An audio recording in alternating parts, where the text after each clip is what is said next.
think outside the box, just come up with something.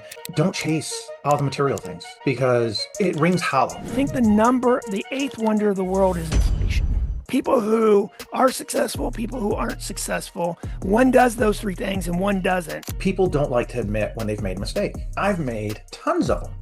People overthink a lot of stuff. It's usually one person will change your life. My philosophy was, you want me to get to 2, correct? And they're like, yeah. I'm like, okay, why does it have to be 1 + 1? Why can't we do 4 - 2? You could go back and give your younger self financial advice.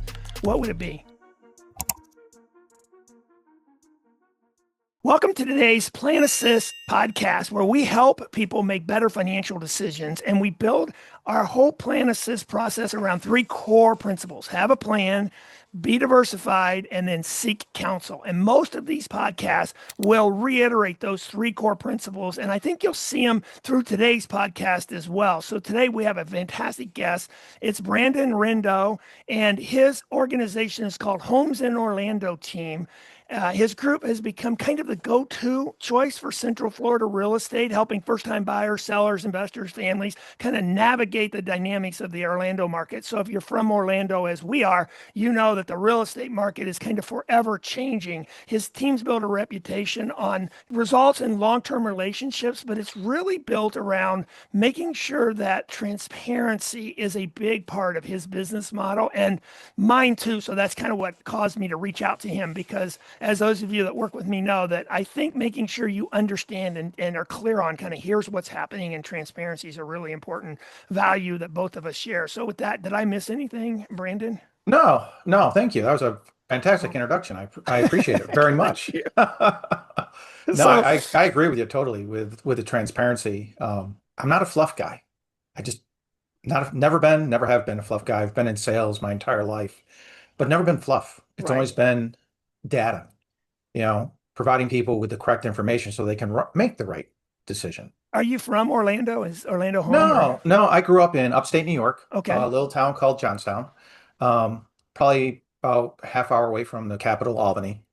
Went to college in freezing Potsdam, New York, Nice. Clarkson University, and then moved down here in '96. Oh, so So you've been here quite a while I've though. been here I'd quite a say, while. Yeah, yeah, 20 years. yeah. Very good. So as I mentioned before we started recording, is I start all these podcasts off with the same question. And it's basically, if you could go back and give your younger self financial advice, what would it be? I've been thinking about this quite a bit since you sent that because I thought, what a great question. And it really goes down to my faith, which is not to be of this world. I think would be the biggest Good. advice I would give myself is not to be of this world. And by that, what I mean is don't chase all the material things because your reward, it rings hollow. And it's not as you get older, I'm 59 now. That's not where I find my reward anymore. It's not where I find my reward anymore. My reward is helping people achieve their goals. Solving problems for people is what I love to do. I've always been the person that people came to when they couldn't solve something. When Uh-huh. I owned a mortgage business, it's like, oh, I don't know how to do this once. Give it to Brenden. And I reveled on solving people's problems, trying to get them into houses. Because my philosophy was, you want me to get to 2, correct? And they're like, yeah. I'm like, okay, why does it have to be 1 + 1? Why can't we do 4 - 2? Why can't we do 8 - 6? Why can't we do the square root of 4? I go, does it matter how I get to 2 for you? As long That's as we get to awesome. 2, as long as we Yeah. get to 2. And they're like, wow, never thought about it like that. It's like, yeah, there's always solutions. And you just can't keep yourself in that box. You know, you've got to you've got to stay informed. You've got to look for different solutions out there than just what you've always been taught. And that's something I've always prided myself on is, okay, think outside the box, just come up with something. And it's funny because sometimes some of the craziest solutions come up or ideas come up when you're just sitting out, like sitting in my backyard. My wife's got the most beautiful garden, watching the birds, and all of a sudden just sitting in a peaceful Oh, moment, it's like, that was it. That's what I needed to do. That's there it is. yeah. There it is. But I think that would be it because in my younger years, I can honestly say I got caught up with keeping up with the Joneses. And that's And with that and comes all the makings of financial chaos, right? I mhm, mean, it just becomes loans, all kinds of stuff that goes Yeah, with. you end up you try so hard to keep up. It's a perpetual motion that you're continually trying to feed a beast that will Yeah. never not be hungry. And there's always Joneses that are up here. Yeah, yeah.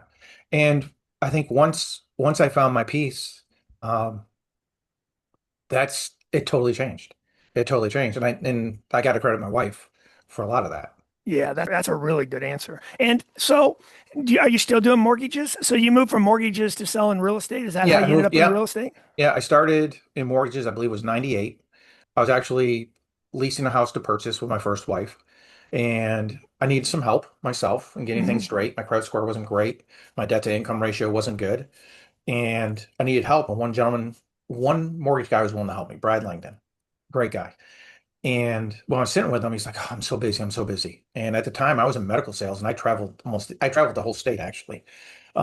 So I was on the road all the time, and I had a, see, 2-year-old little girl at the time, and it was awful, not Right. being home. So he's like, "I need help." I'm like, "Well, what do I have to do? And how much money can I make?" And he told me, I'm like, "Okay, if I do this, you'll give me a lease." He's like, "Yeah, okay, all right, fine." So got my mortgage license and started doing mortgages part time. And part time, I made like I think $40,000 my first year part time. Wow, that's a lot of money part time. That's a lot of money today, and that was a ton of money back Yeah, then. yeah. So I basically slowly shifted myself out Out of of, the medical good and for um you. and into the mortgage. And then I've just never been good working for somebody. Not my strength. Always been independent. And I got my own net branch. I had people working for me, you know, tried to make it through the Great Recession. It just it got so difficult. It got so difficult that, I ended up actually taking a part-time job slinging meat at night at a Sam's Club to help offset the bills. And then my best friend here in town, Warren Gagne, who's my broker now, he was manager at Remax Town and Country in Winter Springs. He's like, "Brenden, come over to the other side. Come over to the other side." And I should have listened to him earlier. Took me about 2 to 3 years, and I'm finally like, "Okay, I will do it." They actually paid for my class. I paid him back. Uh-huh. It was a great decision. That's Great awesome. decision, and thankful to him for seeing it in me. Definitely. Life is funny though, boy. It's one person. I tell people all the time.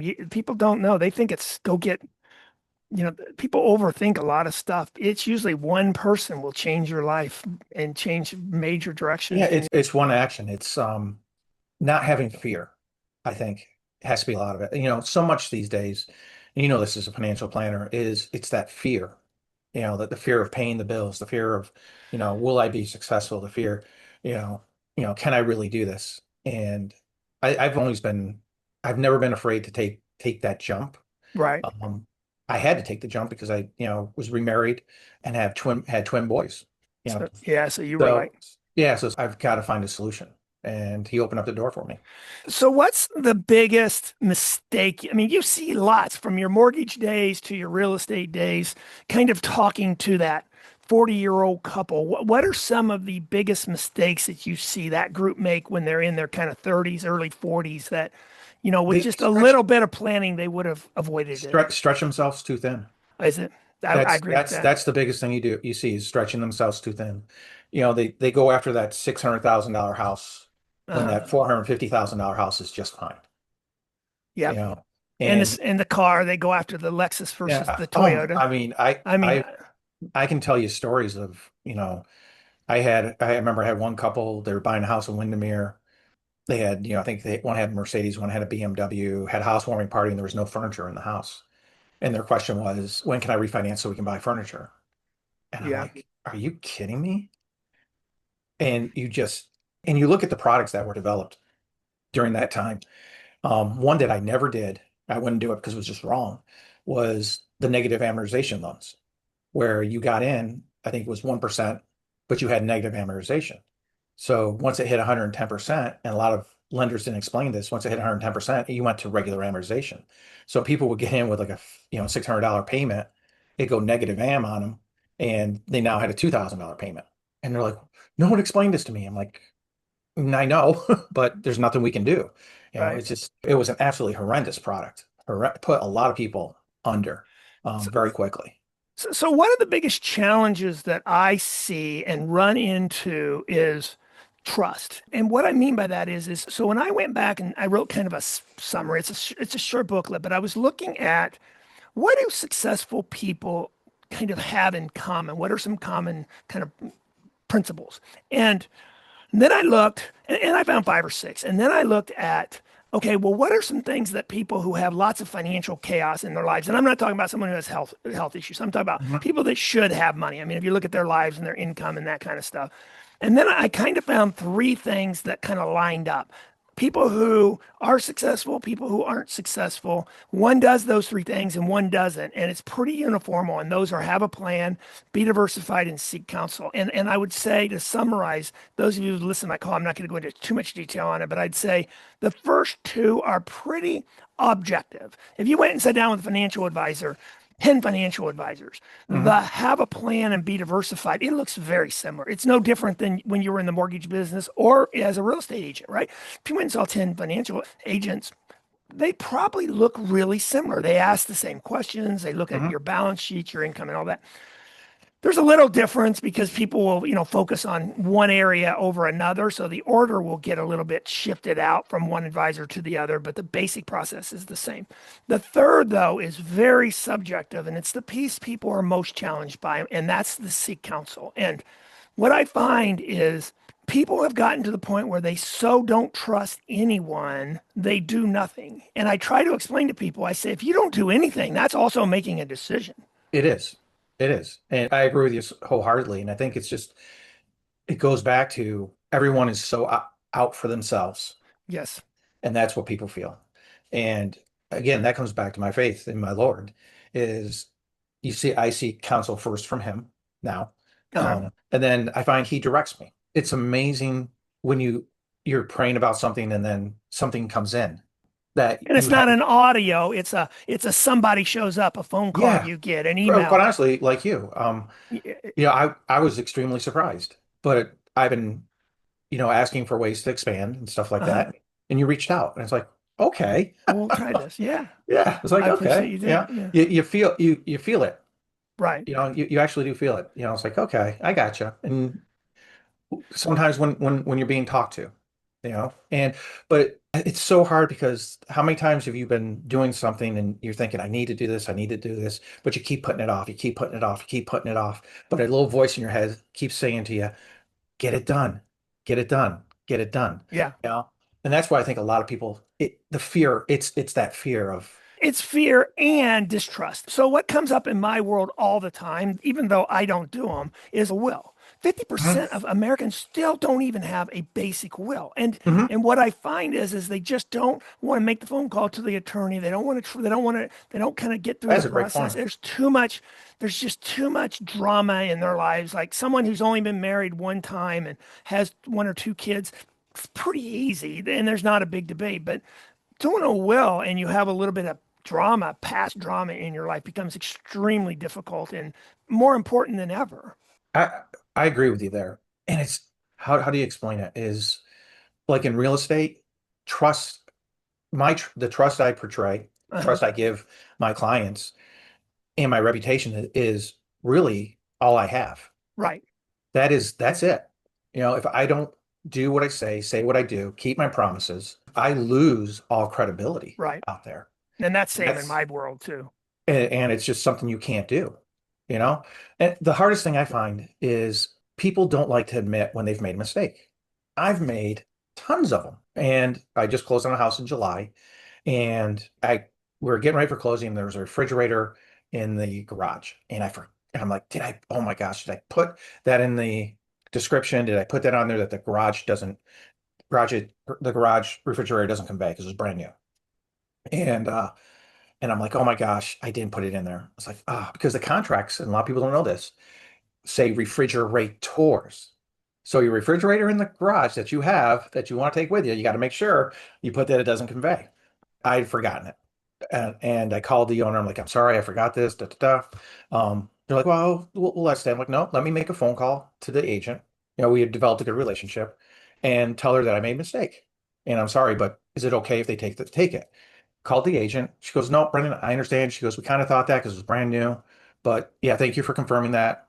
That's fine. They can take it. I'm like, thank you so much. Very simple Right. conversation, but being able to admit that, hey, I screwed up.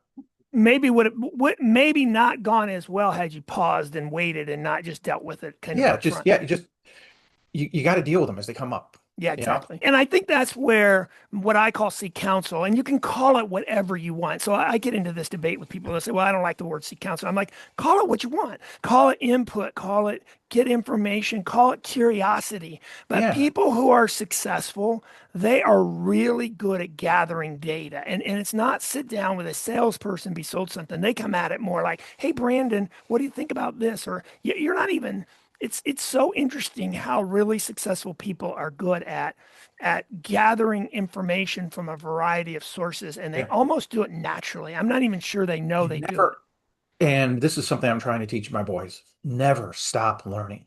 Yeah, Never stop learning. All the most successful people I know never stop learning. I mean, I know I read data continuously. right. I have so much curiosity. That curiosity brings in more and more questions. And I think that's what you have to do is it's great when you can throw it off somebody. For instance, my broker, Warren, he and I have two totally different personalities. Warren's extremely laid back.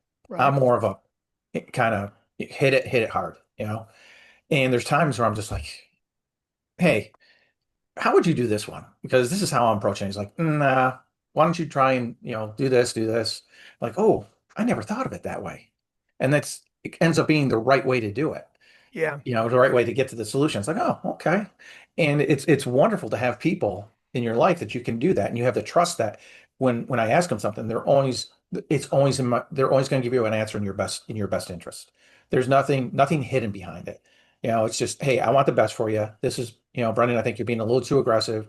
Back it up a little bit. And why don't we try this? Oh, okay. All right. We can do I- that. Exactly. And I do think it's be curious. I don't know if you saw Lex, he does those long podcasts. Okay. And he was interviewing Ivanka Trump. And this isn't political. This is not a political statement. This is a money statement. It's a financial statement. And but it was one of the most interesting because what this podcaster does is he does those real long 2 hour Hmm. podcasts. So almost no one listens to the whole 2 hours. You listen to kind of highlights from the 2 hours. And I just happened to be listening. It was live when I was listening to it, but I was like, oh my gosh, that's so dead on. Because he asked her, he says, what is the number one thing you've learned from your father? And she, with no pause, Brandon, she says, be curious. And he goes, really? He goes, well, what do you mean by that? And he goes, well, she tells a story she goes, my first real executive role in Trump organization was the remodeling of the post office downtown New York. And he Okay. goes, in the middle of that post office, we had an atrium. And one of our biggest challenges with that remodel was the atrium. How are we going to heat it and cool it? And because it was, can you come out of your Hmm. apartments and the offices, and they wanted to keep it kind of 70 degrees. So if it was 30 or 80 out in the atrium, it was always 70. And she goes, we were really struggling with that. She goes, that was causing a lot of stress for me as the executive in charge of that project. And she goes, and dad comes over and says, okay, well, let's see how it goes. And she goes, and I was really nervous. She goes, kind of, how's this going to go? And he says, what's our biggest problem? And she told him, and he goes, okay. And so he goes, well, let's walk around. So he starts walking around. Well, he all of a sudden starts walking up to these heating and air guys, like guys literally doing Hmm. the duct work. And he says, what do you guys think about our plan? And she said the first two or three guys just, yeah, I don't know, I'm just working it. But Hmm. she said he gets to about the fifth guy, and the guy looks at him and goes, you want me to be honest? And Trump goes, yeah, I want you to be honest. And he goes, you're way over engineering it.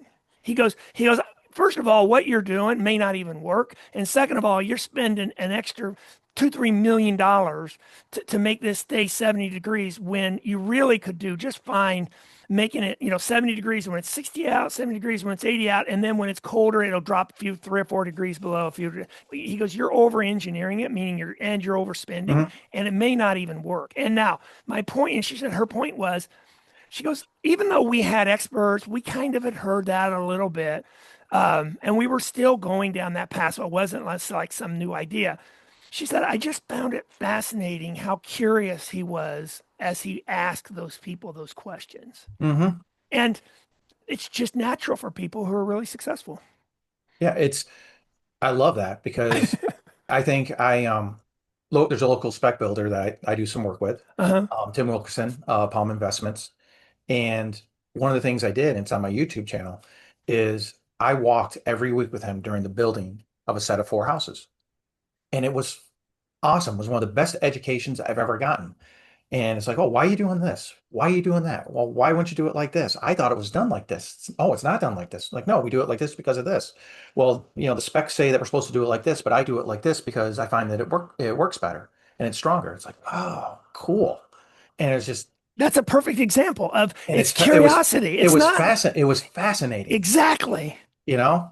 And I And try to instill that in clients. I say, just ask a lot of questions. Once you'll know when you're comfortable with the answer, yeah, and you won't know where you got the advice from. That's another thing yeah. talking about like that spec discussion. People that are really successful, they can't tell you where the advice came from, not because they don't want to. It's because they don't literally know because they asked 8 or 9 people and then Mhm. merged it all. And yeah, you merge it all together. And I think that's one of the great things about networking is when you sit down and you just sit and have a discussion, like, oh, how's this working with this? Oh, one of the things I did enjoy about Town and Country is usually on a Friday afternoon, a bunch of us would sit in the back, have a cocktail or something, and we'd talk about all of our deals for the week. And go through, oh, well, I had this pain in the butt and I had this happen, or oh, I'm stuck on this. It's like, oh, I had that. What do you think about, this is what we tried to do. And like, oh, that's great. And quite honestly, that's one of the things I do miss about not working in an office. Real estate has become much more of a home office type atmosphere. Uh, And that's one thing I miss tremendously. We try and get together like once a month with my broker and a couple others and mortgage guys, and we just sit down and do that, throwing things off each other. And it's funny because the more ways we have to communicate in this world, it seems like the less we do. Yeah. I absolutely believe that with both clients and prospective clients, the people who are really successful are really good at seeking counsel, and the way that they do it is always more loose than what the person who struggles with seeking counsel does. They Hmm. think it means I'm going to get a yes and no, and then they need to do something with that information. Where people who are successful, they have no obligation to do anything with the information, right? Like if Yeah. I go call you and say, "Hey, what do you think about that?" You say this. I say, "That's great. Thank you very much. Hey, how's the twins or whatever?" Yeah. Right? We go on to something else. That information you gave me, I don't have I don't feel any obligation to do anything with it. It Hmm. just goes into my file Goes into the of memories. Yep. Goes into the exactly. memory files. Yep. Yep. But it's interesting because I think as the older I got, one of the things I had to learn was to ask for help. Yep. You know, Younger, ego. Um, I always knew what was right. And the day I learned I was wrong was probably one of the best days of my life because then it was like, oh, what about this? What about that? What about Yeah. this? You know, and just realizing, well, this is, from what I see, this is what I think, because I love numbers. I'm a data guy. Uh-huh. And Yeah, I see that when I watch your YouTube. So you give yeah, that. yeah, I love data and I love trying to interpret the data. And that's what it is. It's my interpretation of the data, my concerns. Where do I see I'm trying to find the holes that other people aren't filling. So that brings up a good question for me to kind of shift gears on the whole advice thing is why do you focus on kind of 60-day listings? Will you spend just a few minutes kind of The talking re about the why you think that data is so important? because the reason why 60 days is so important is because our Orlando market has shifted so much.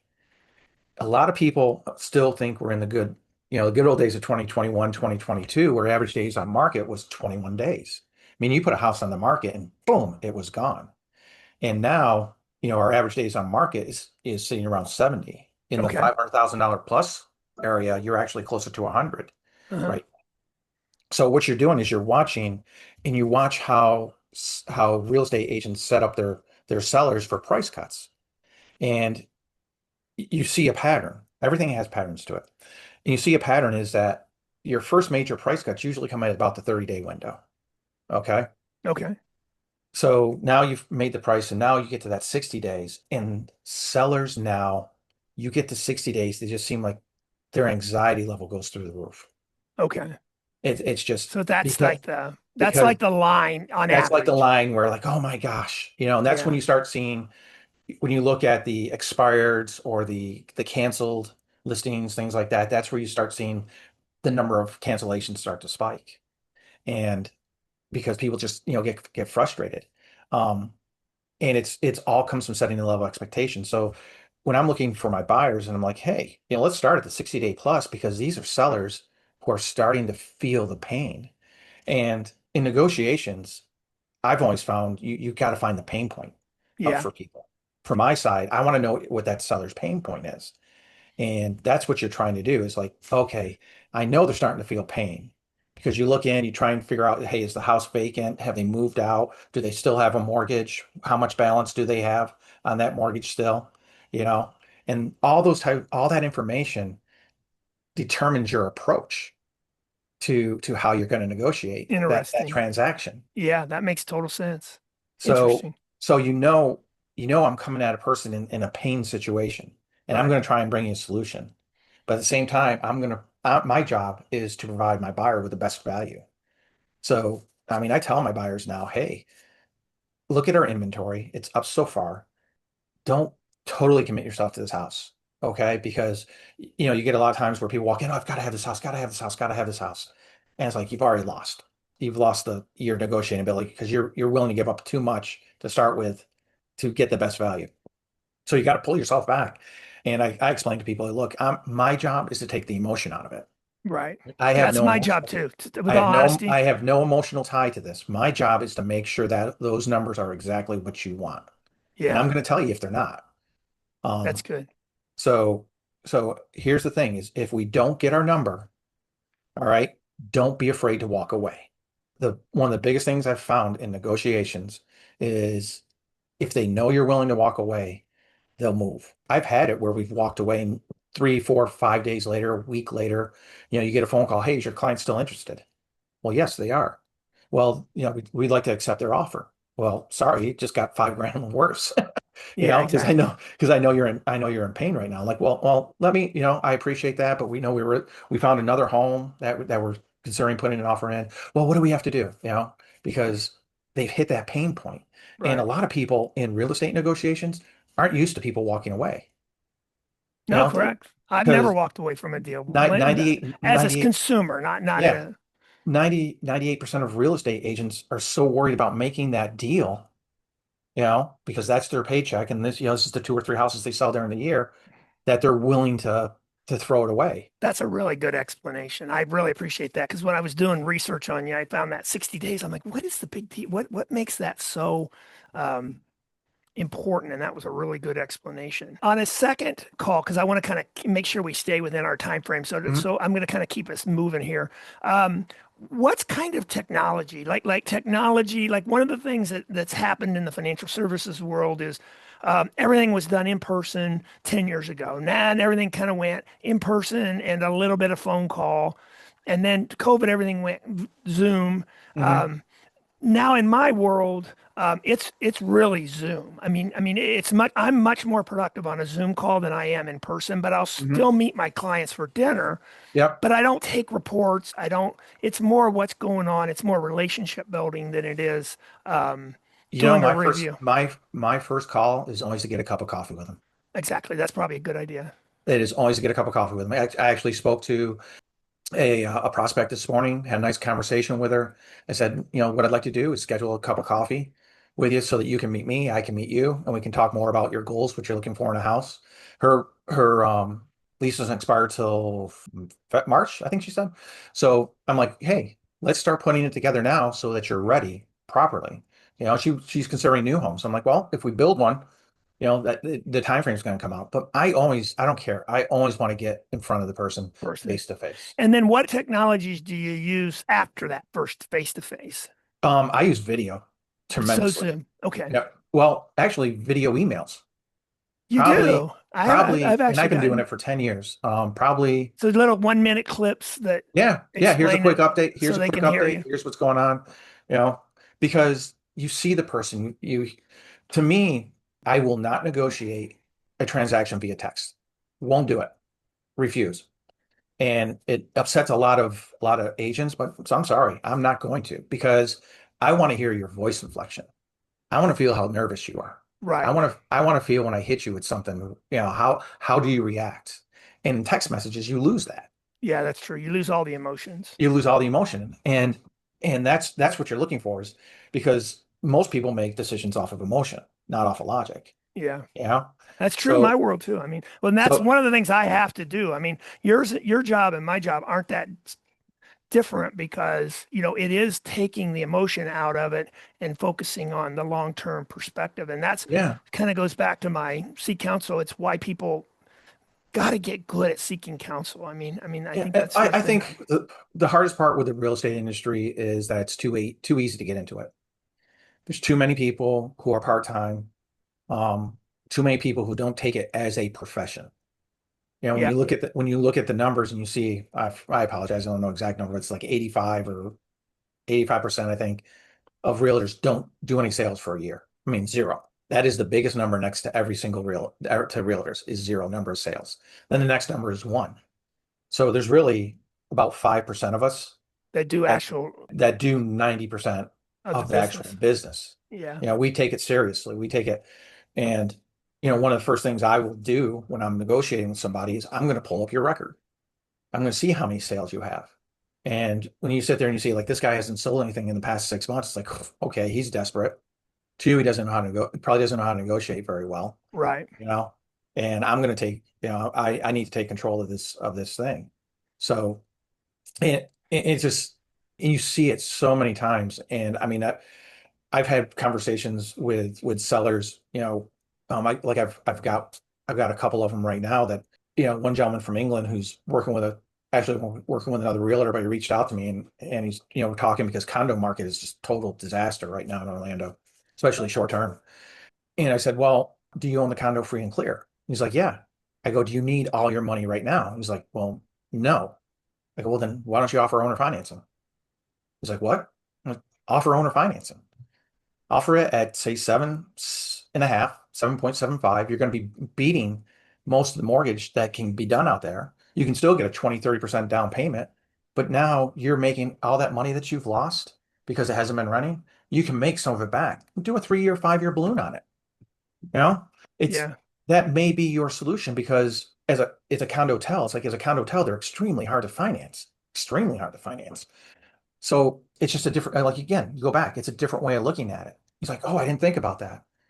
I'm like, it's an option you can look at, you know? Yeah. It might be good, might not, but at least it needs to be explored and talked about and thought about.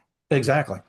So that takes me to kind of the last kind of big bucket of stuff, investors' lenses. What do you see in the Orlando market specifically, but maybe even the real estate general? What do you see kind of in the investor side of the real estate market? So people Um, buying raw land and or rentals. Raw land's extremely hard to come by. Okay. Extremely hard to come by.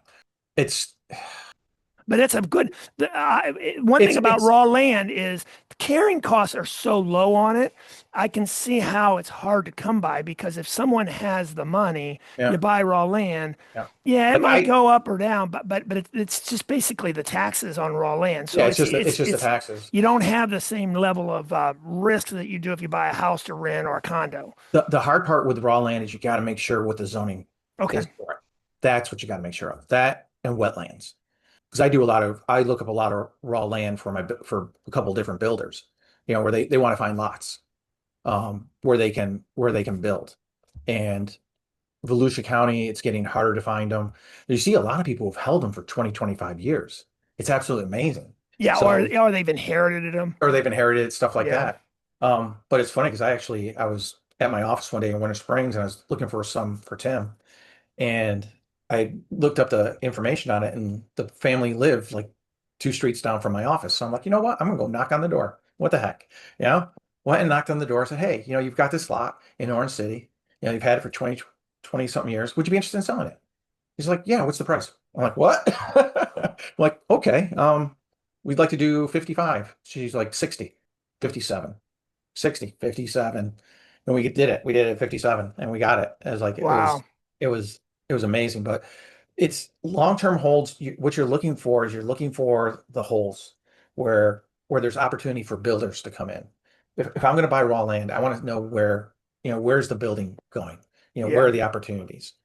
And you're looking at, because what you're doing is you're looking at your houses around there, what the comps are for the average house, because you don't want to, you don't want to overbuild. You don't want to buy a lot, in the middle of houses that Yeah. If are average houses are 300,000 500 dollars. grand, you can't, and you pay 200 for the lot, you're Yeah, done. yeah, yeah. You're done, Yeah. and that's been the hardest part for a lot of builders. But that's why you also see a lot of the builders in the area are building $1.5 million, $2 million houses now. I've got a couple. I do draw inspections for hard money lenders. I love it. It's great because I get to see all the new stuff that's being built. Uh-huh.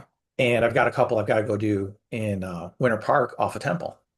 And one's going to be probably priced 1.7. I think the other one's probably $1.8 million. But there's a couple other, I mean, there's like 10 houses right now within that 2.5 block radius that are for sale, and they're all for sale for $1.5 million and up. And it's just, they're sitting. And to me, it's like, I understand you probably paid $400,000 for a lot, so you've got to build this house. That's $1.5 million. So Yeah, you're making your exactly. To make your profit. money back. But at the same time, you look at economics, what the size of your pool is, and it's so small. You're selling to such a small pool, you know, and That's the problem we have in Winter Garden now. Not we didn't 5 years ago, but no, oh, today, oh my gosh. 5 years ago, but now you have almost a very similar problem in Winter Garden. It's not quite Winter Park yet, No, but but when your it average is house, moving that direction. I've got a rental listing over there in Winter Garden I got to go show later this afternoon, and the rental's $5,500. That's crazy. And I've had four four people. I got two tonight that are looking at it. I'm like, Wow. $50. I'd buy a house. I don't care if I didn't know the neighborhood or not. I'm like, wow. And then the house across the street from it, it's listed for like $1.2 million. And I'm looking at it, it's like, it's nothing special. And it's No, and we have $1.2 no, million dollars. and the challenge that I moved down here from Indianapolis in 2015. So I've been down here almost exactly 10 years. And the difference with Indianapolis and Orlando was Indianapolis had a bunch of big companies. Like a lot of people made a lot of money. There was a lot of businesses, there was a lot of mid-sized businesses, and there were a lot of big companies. So we had Lilly, Dow Lanco, um, you know, we had a ton of like headquarters, that kind of stuff. Down here, we don't really have that. And the businesses that we do have seem to be in Winter Park. So the money that you have in Winter Garden for buying houses and real estate and investing, it's more money that was brought in, not made here. Yeah, a lot of it's were transfer people. That's I mean, right, exactly. It's yeah, New I mean, York people. It's someone yeah, sold $1 million home up north. So yeah. it's different money. The rental listings that I have are actually with a national management company that Uh-huh. all people who've been transferred back out. Amazon, Pepsi, who are some of the other ones? Amazon and Pepsi they're actually, I think they had Mar two Marietta's, campuses. I'm sure, in that list Yeah, or yeah. somewhere So because they have a big. people who were during COVID were allowed to live anywhere they want to, and guess what? Now they had to go back. Yeah, But I they could want to see keep that. they want to keep their houses. So, Um, but that's when I look at builders today, this is what doesn't make sense to me is you look at median incomes of people, if you can go through it by county and stuff. And I take like Oviedo was one of the last ones I looked up. It's 89,000, I think, is the median income, which Oviedo's a very, you know, upper middle class yeah, no, type of exactly. community Yeah. community. So your median income's 89,000, but what you need to buy a house there is 140. And it's like, what are you guys doing? Yeah, it's going to be interesting to see how those two connect. And Because at some point those two have to come together. yeah, and that's why you see Orlando sales wise is horrid. Right. Last week was actually the lowest number of sales in Orlando for the year, and it was like 300. I think it was 359. You think about it, we're about 2 million people in our metropolitan area. I believe it is 2 million, Yeah. and there are only 395 closings. That's that's phenomenal. That Right. just makes you sit there and like that makes no sense. But I tell people it's nothing more than numbers. You're allowed generally conventional a 50% debt to income ratio. Yeah. So When So you look at it, you start doing it, adding up, the math's just not there for a lot of people anymore. yeah, I agree. It's one of the biggest challenges we have in America, actually. So, but I'm sure it applies to Florida and Orlando and Winter Garden specifically. Is there was a statistic I read here about a month ago, and it was 18% of households in America are worth $1 million, have a net worth of $1 million. Hmm. Okay, which was pretty high. I thought that's a pretty high number.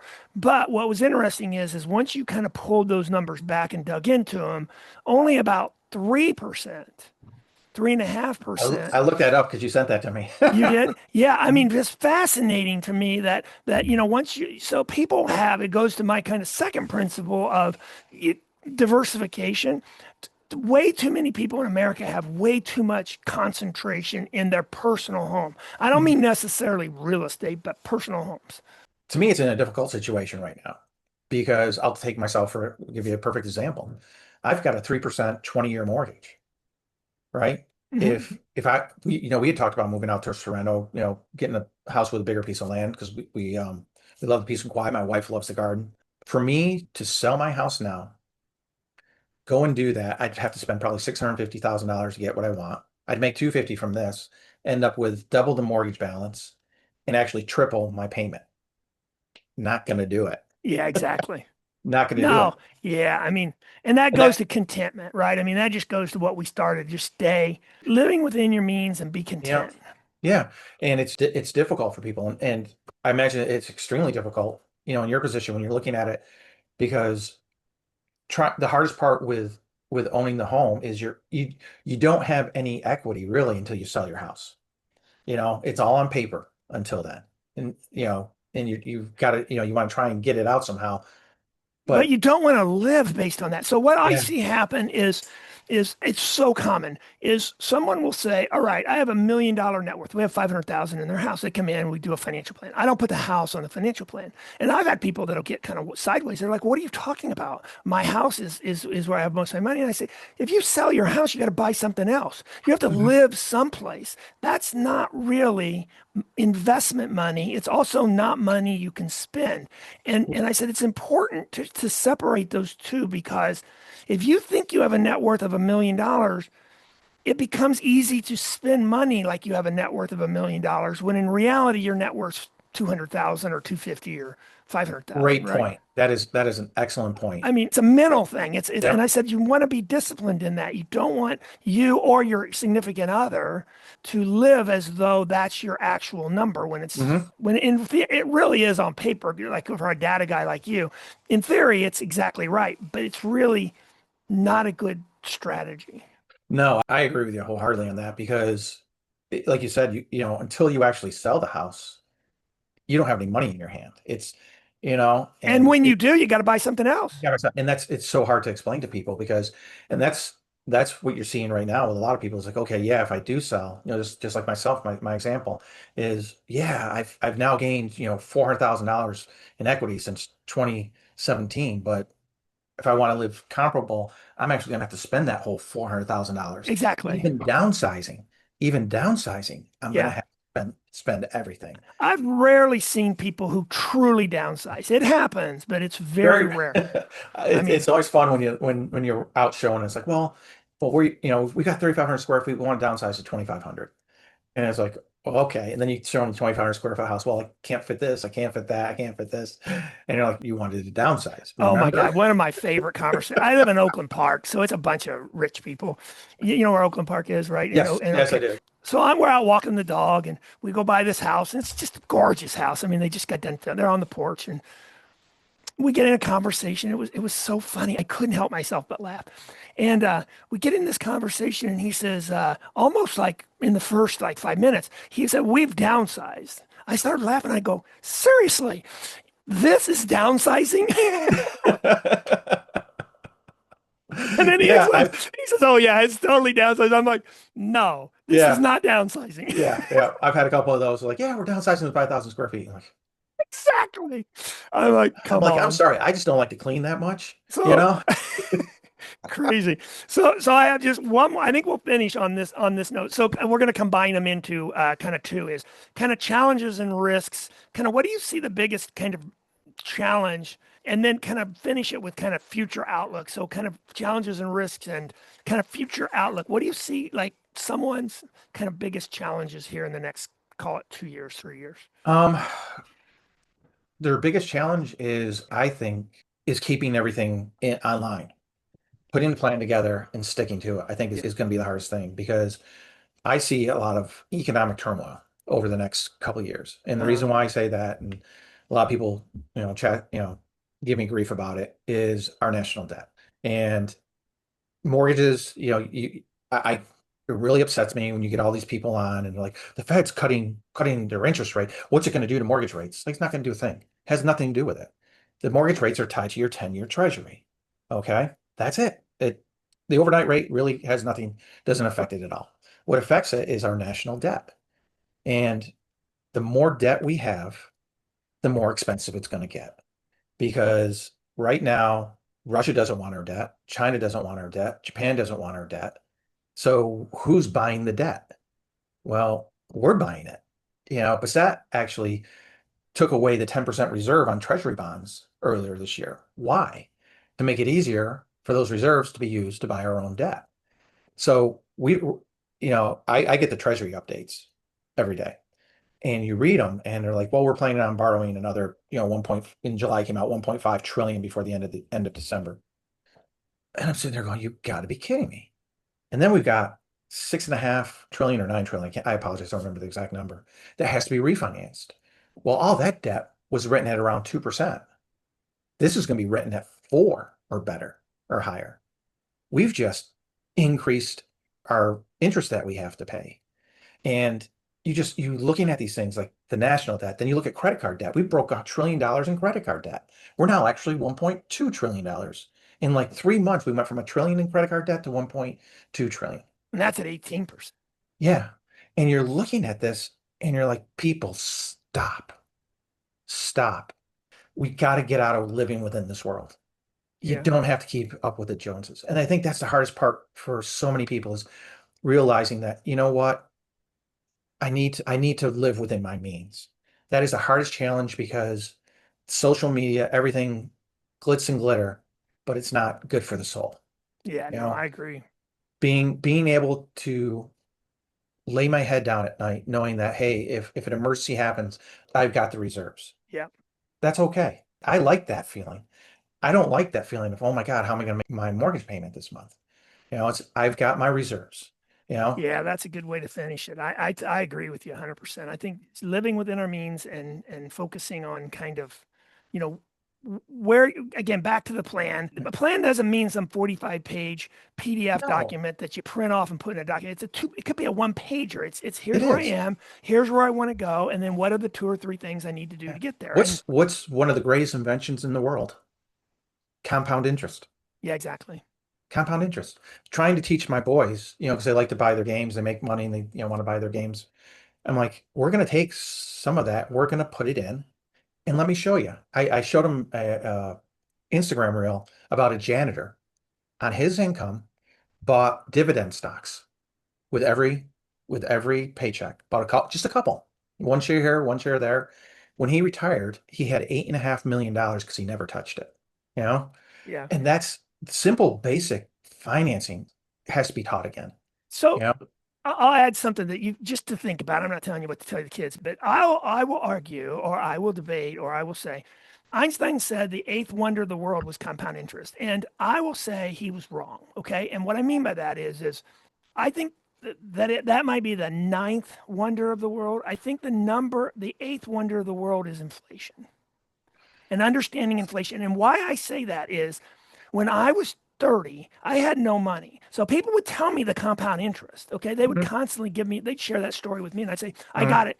But it didn't matter because I had no money. Yep. So the compound interest was irrelevant to me. It really meant nothing in real life. Even though I understood the concept, I understood Hmm. it was cool, it didn't impact me personally.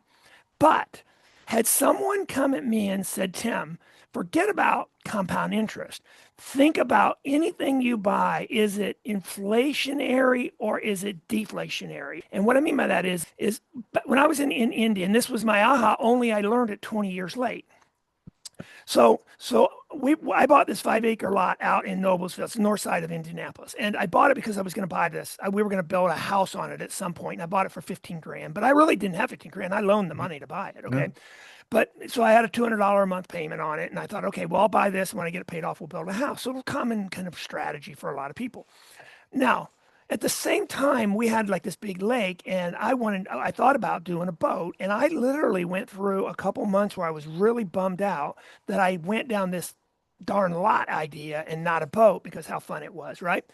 Then I wake up 20 years later. Okay. I never built a house on the lot. Okay.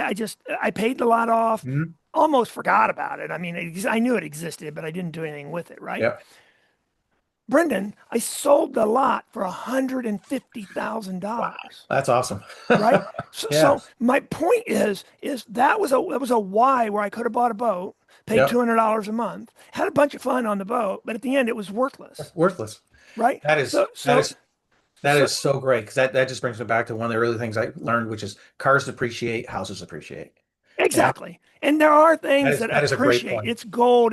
And I Yep. think if you're younger and you don't have much money, then don't think about the compound interest. Think about buying things that appreciate versus Assets. Yep. depreciate. Yep. And Yeah. all of a sudden everything from that point changes. And I'd be worth a lot more money today had I learned that lesson when I was 30, even though I Oh, have one story. yep.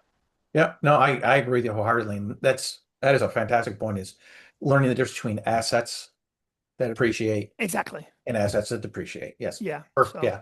Exactly. anyways, I can't tell you how much. Did you have anything you wanted to end? So give us kind of a quick overview of what you do and your real estate, your website, how to find you, and because Oh, I've taken a ton of your time. I appreciate it. no, I have truly enjoyed it. I'd love to do it again because I think it's great Fun. to talk about and it's informative for people. I like, hey, this is what's really happening out there. Exactly. You know, you can reach me at my website, homesinorlando.for sale, not .com, .for sale.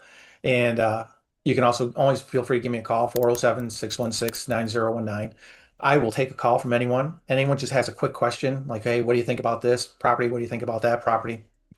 Always happy to answer questions. That's awesome. That's my job. The more I can educate people on it, I think the better. I think that's probably one of the biggest things we've lost today is the basics, teaching people the basics, you Yeah. know.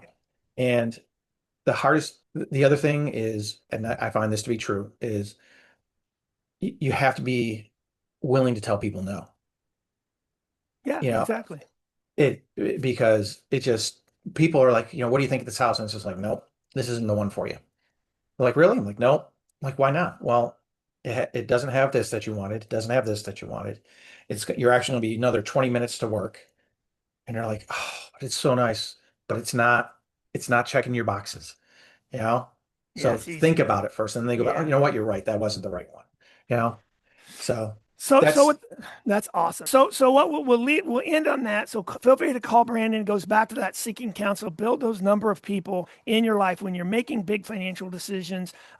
Seek counsel from or get input from multiple people where you understand best case, worst case scenario. If there's smaller decisions, do it with two or three people or two or three Mhm. resources. But if it's a bigger one, do five, six, seven. So I encourage you to reach out if you're doing a real estate. Brenden is a perfect example of someone you can call and get some input from. Appreciate it so much. So Thank you. Enjoyed it. thank you so much. Have a I wonderful really day. appreciate you coming on. Thanks. You too, Brendan.